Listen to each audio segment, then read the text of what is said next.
जनता की आवाज़ आप तक पहुंचाएगा अपडेट न्यूज़ मालेगांव। अस्सलाम वालेकुम दोस्तों, आज मैं मजदूर भाइयों को कुछ कायदे की मालूमात देना चाहता। देखो, हमारे शहर में कुछ अच्छे सेठ तो है, लेकिन कुछ सेठ ऐसे भी है जो मजदूर को उनके बाप का नौकर समझते। ऐसे भी कुछ लोग हैं। तो ऐसे सेठों के खिलाफ आप लोगों को लेबर ऑफिस में तो कंप्लेन करना ही है। अगर मार ठोक करता है, गाली गलौज करता है, तो उसके खिलाफ पुलिस स्टेशन में भी कंप्लेन करे। उसके अलावा जिला उद्योग केंद्र उद्यम Aadhaar registration soft act inspector Malegaon 20 कार्यालय factory act registration Nashik Maharashtra pollution control board Nashik Satpur road ITI signal उद्योग भवन, ये पते पर आप लोग कंप्लेन अगर करते हैं दोस्तों, तो मैं आपको यकीन दिलाता हूँ कि दौड़कर आपके पास आएंगे, बोलेंगे भैया मेरे से गलती हो गई, अब दोबारा नहीं करूंगा। इसलिए किसी से डरे नहीं। जब तक तुम्हारे दिल से डर और खौफ नहीं निकलेगा दोस्तों, ये लोग हमें डराते रहेंगे। मजदूरी बढ़ाकर कभी नहीं देंगे। मजदूरी अगर बढ़ाना है तो किसी न किसी को आगे आकर कंप्लेन करना पड़ेगी, आगे बढ़ना पड़ेगा। हमें मालूमात नहीं थी, प्रैक्टिकल करते करते हमें ये सब मालूमात मिल रही है, और मैं आप लोगों में शेयर कर रहा हूँ कि आप लोग को भी मालूमात रहे। हम साथ में रहे ना रहे, कोई रहे ना रहे, आपको भी इतना इल्म होना चाहिए कि आगे क्या करते और कैसे करते।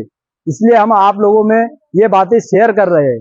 आज तक किसी ने आपको ये सब बताया नहीं होगा, और ना ही ये लोग कोई दूसरे बताएंगे आपको। हमें जितनी मालूमात मिल रही हम आप लोगों में शेयर कर रहे हैं। इसलिए मजदूर भाइयों से मैं गुजारिश करता हूं कि आप लोग थोड़ी सी हिम्मत करें। पूरे शहर से 10, 20, 25, 50, 100 लोग अगर हिम्मत करके हमारे साथ जुट जाते हैं कंप्लेन करने के लिए, मैं आप लोगों से वादा करता हूं कि एक कंप्लेन में ही अगर पूरे शहर में मजदूरी नहीं बढ़ी तब बोलना। लेकिन आप लोगों को हिम्मत करना पड़ेगी, आगे आना पड़ेगा। और कुछ सेठ अगर आपको धमकी देते या डराने की कोशिश करते, तो ऐसे लोगों का नाम हमें जरूर बताएं। पूरे शहर में जो बड़े बड़े सेठ बनकर बैठे हैं एरिया वाइज, मालदे का मैं बड़ा, गयाना का मैं बड़ा, शहर का मैं बड़ा, रमजानपुरे का मैं बड़ा, तो ऐसे लोग जो बड़े बनकर बैठे और मजदूरी नहीं बढ़ाते, ऐसे लोगों का खास तौर पे आप लोग हमें उनका नाम, एड्रेस, पता जरूर बताएं। आप लोग बताएंगे तो इंशाअल्लाह हम ये जो 4 जगह एड्रेस दिया मैंने, मैं खुद भी उनके खिलाफ कंप्लेन करूंगा, और जरूरत पड़ी तो ऐसे लोगों के खिलाफ हम कोर्ट में भी केस डालने वाले हैं कि इनका इतना बड़ा बड़ा कारोबार है।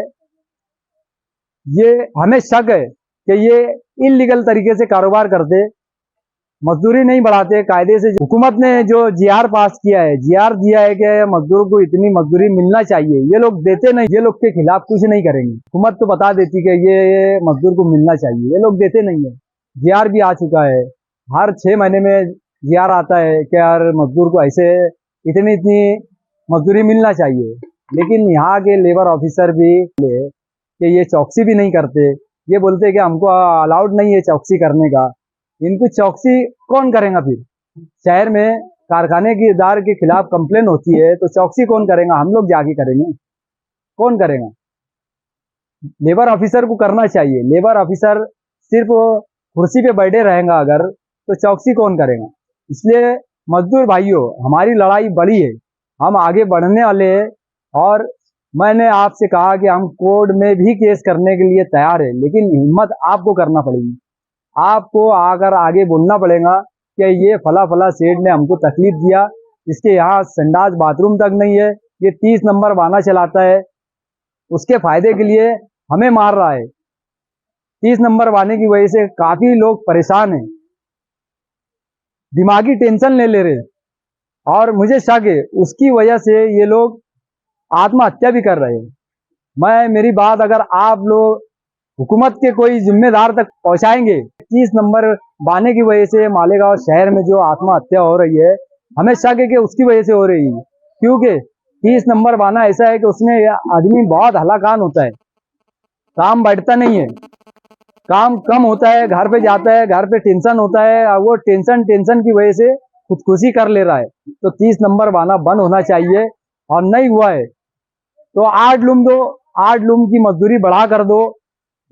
ये 2 रुपये 30 पैसे कम से कम 30 नंबर बाने की मिलना चाहिए। अगर ये नहीं देते हैं तो 30 नंबर बाना बंद होना चाहिए। और नहीं तो आप 30 नंबर चलाते हो तो 8 लूम 10 लूम देकर मजदूरी बढ़ाओ, नहीं तो हम उसके खिलाफ सख्त कार्रवाई करेंगे। जय हिंद, अस्सलाम वालेकुम।